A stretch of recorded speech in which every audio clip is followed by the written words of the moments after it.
You want it? Your toy? Go get it. So tonight, I'm going to tell 3 stories which illustrate the unhappiness of women in the Soviet army. It shatters the communist lie of radical gender equality. They believed that there was no difference between men and women. It was a test case that I think we all can learn from. The Catholic Men's Podcast, helping you find good works of literature for the Catholic gentleman. For people just tuning into my channel for the first time, let me start off by saying that I'm Catholic, and as a rule, Catholics honor great women more than any other religion. And I'll prove it. First of all, our great devotion and veneration of Mary, the Mother of God. We call her co-redemptrix and mediatrix of all graces. I have a whole episode quoting St. Alphonsus Liguori on why Catholics believe that, and he's a doctor of the Church. Also, you know that social media challenge where they say, name 100 women right now? Well, that would be super easy for a Catholic educated on the saints. Take the majority of Western female names passed down, and they all come from a saint. Just say any name. Kate. Okay, Catherine. St. Catherine of Siena, doctor of the Church. Therese. St. Therese of Lisieux, also a doctor of the Church, by the way. St. Rita of Cascia, St. Bernadette Subaru, St. Rose of Lima, St. Maria Goretti. We can go on all day because almost every major name has a saint connected to it, and even a biographical story we're at least somewhat familiar with. We remember great women more than any other religion, hands down. There's even whole buildings or churches dedicated to their memory and days of the year you're supposed to remember them on. It's not even close.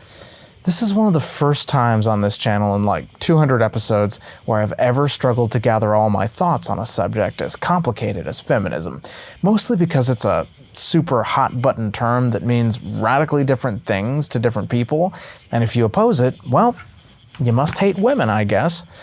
It's mostly the usage of the term that's confusing because it's used positively on both sides of the aisle. For instance, one time I was on a college campus peacefully promoting the pro-life message with flyers. I said, "We're promoting the virtue of purity," when I was suddenly spat on by a pro-abortion woman who identified as a feminist. Purity. Okay, that was a little bit excessive. You're a fascist. I have no time for you. The spitting, I do not condone that. And then, weeks later, I interviewed some ladies at the March for Life in DC who also identified as feminists, albeit Catholic feminists or pro-life feminists, but still, this dichotomy is super confusing to me. Like all words pushed by Marxist leftism, its definition morphs and changes whenever anyone tries to pin it down. However, I would say that the word is too tainted, too demonically charged by leftists for Catholics to ever identify with. After dealing with so many angry, spitting feminists on my pro-life campaigns, hearing a woman identify as a Catholic feminist sounds the same to me as a man identifying as a Catholic misogynist. It just doesn't sound right. Their overwhelming hatred of not just men, but the natural order of things is crystal clear in the greater feminist movement. I have never, ever heard more foul and impure things than from self-described pro-abortion feminists on the street assaulting my manhood or simply the fact that I'm chaste and want to protect an innocent life. Catholics should have nothing in common with these monsters. I can almost hear someone say in the comment section, "Oh, feminism is just about equal pay for the same jobs and respect for women." Well, okay, then just say that. Don't use such a charged term because it's been used to mean much more than that. It's kind of similar to the label capitalist. When I've opposed socialism on college campuses, people always accuse me of being a capitalist, but the problem is, again, everyone defines that term differently, and it's politically charged with negative connotations. So I always respond, well, it all depends on how you define capitalism, but let's put it this way. I believe in free enterprise, and that every man has the right to the fruits of his labor. Boom.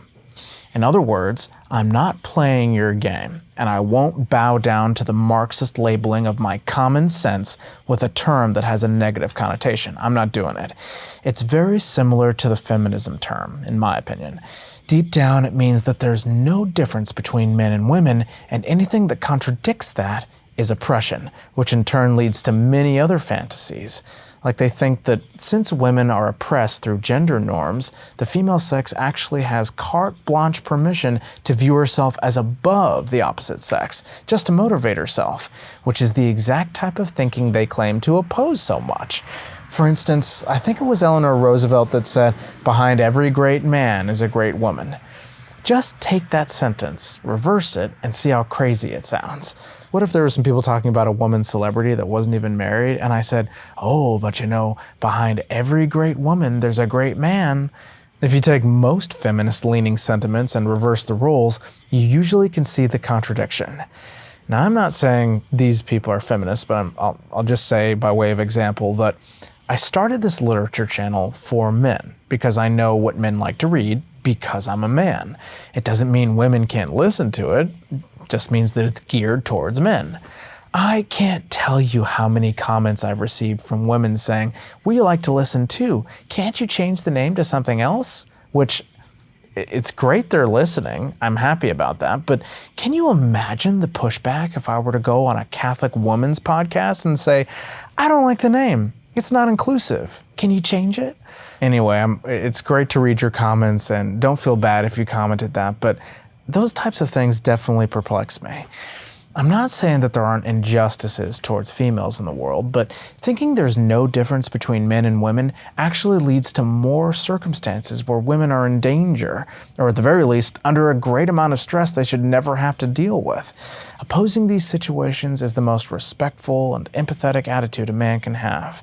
So certain types of jobs, certain scenarios aren't desirable for a lady to be in. Feminism is just a tool of Marxist class struggle dialectic, a method to turn people against each other, creating civil unrest and revolution in a country, just like how they fan the flames of racism. Why would they want to do that? Because it stems from Hegelian philosophy, where there is no absolute truth, that conflict is the only truth, and by pitting people against each other, they can come to some sort of synthesis that'll prevail, and later that theory will clash with a counter theory, and so on and so forth. Conflict, crisis, and synthesis over and over again. They don't even believe that communism is an absolute truth, but that one day it will be challenged by another theory, and that would be the new model, the new idea. In Soviet Russia, they maintained that there was no difference between men and women, and that marriage was invented by men who wanted to enslave their wives. It was for that reason that women were encouraged to be in combat positions on the front lines of the Red Army, and marriage was just a signature on a piece of paper with no ceremony, easily reversed. Promiscuity was rampant. They legalized zero-fault divorce law and were the first country to legalize abortion nationwide. It was one of the many errors of Russia that Our Lady of Fatima warned us against when she appeared in 1917. It paved the way eventually for the transgender confusion of today. Now, I've always believed that about the Soviet Union, but a friend of mine actually found 3 stories illustrating their gender equality insanity. It was in a rare book called God's Underground, written by a Catholic priest who received Vatican permission to go undercover in Soviet Russia, bringing the sacraments to Catholics in hiding. His mission was so delicate that he even had to keep his name a secret when he wrote the book. My friend Remington Huffaker read the book and recounted the stories in an article titled "Why I've Never Met a Happy Feminist." And that's what I'd like to read for you now, skipping right to the Soviet part. The first woman, the general. One day, the priest wrote, the Red Army marched into a Polish town during a brief period when Soviet policy permitted religious toleration. A Catholic wedding had just ended at a nearby church, and the soldiers, men and women alike, gathered around wide-eyed and astonished at the fuss over what, to them, was usually signing papers in the gloomy offices of a Soviet registry. As the newlyweds stood outside the church, surrounded by family and friends offering their congratulations, a Red Army female general, who stood a head taller than every man and woman around her, climbed the church steps, walked straight to the bride, and asked in a soft voice, "May I have a photograph of your wedding?" The startled bride said yes. A photographer was brought in, and the photos were taken. Afterward, the general sent someone every 10 minutes to ask whether the photos were ready. That night, the priest, still undercover as a doctor, was summoned after a suicide. He was not surprised. Suicide was a daily occurrence in the Red Army. But when he entered the room, he found the dead soldier was the woman general from that morning. On her desk lay the wedding photograph, which she had turned into a postcard. On the back, she had written, "Dear Mom, this is how people get married here, in a church with a priest, for life. They are not like dogs that mate for offspring and then part again, as we do in Russia.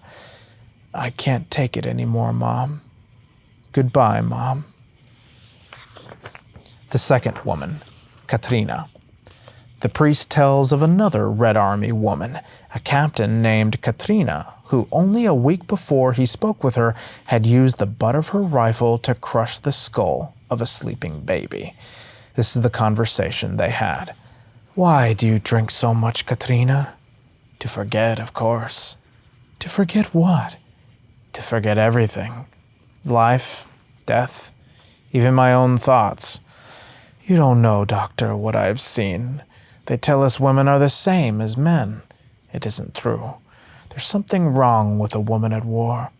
You saw me kill that baby last week. I did it because it reminded me of things I can't afford to think about."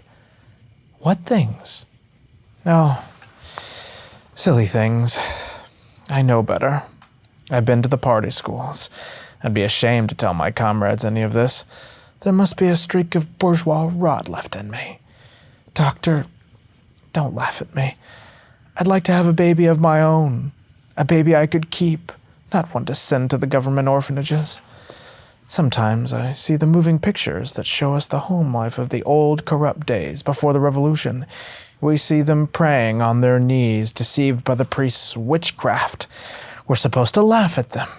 And I do laugh, but sometimes that life looks peaceful, happy, and natural.